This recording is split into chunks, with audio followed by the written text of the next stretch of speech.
કેમ છો? મજામાં? સુવાક્યોની દુનિયામાં, સુવિચારની દુનિયામાં આપનું સ્વાગત છે. મારા મિત્રો, એવું કહેવાય છે કે સમય ખૂબ જ મૂલ્યવાન છે. આ વાતને શ્રી સંજીવ શાહ સાહેબે સુવાક્ય તરીકે, સુવિચાર તરીકે ખૂબ સરસ રીતે લખ્યું છે.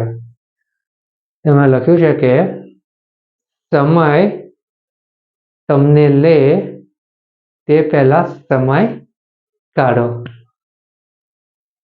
મારા મિત્રો, વાત ખૂબ જ ગંભીર છે અને એટલી જ મહત્વની છે. આપણે આપણા જીવનમાં જોયું હોય છે, અનુભવ્યું હોય છે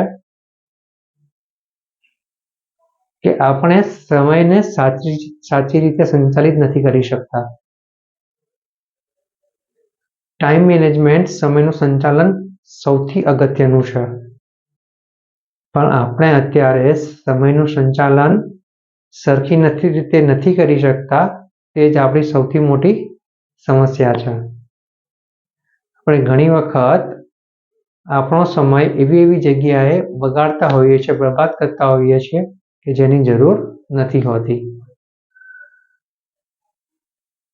અને આપણો સમય જ્યાં બરબાદ થાય છે તેના હિસાબે આપણે જ્યાં સમય આપવાનો હોય છે ત્યાં આપણે આપી નથી શકતા.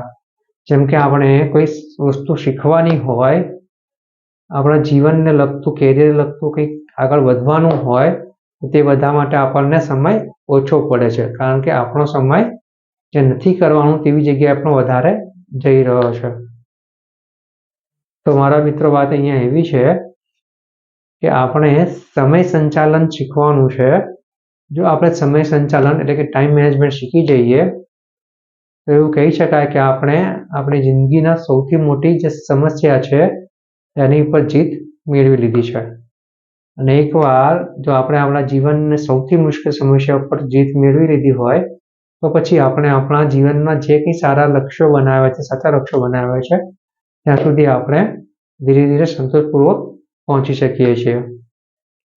એના માટે શ્રી સંજીવ શાહ સાહેબે કહ્યું છે કે સમય તમને લે તે પહેલા સમય કાઢો.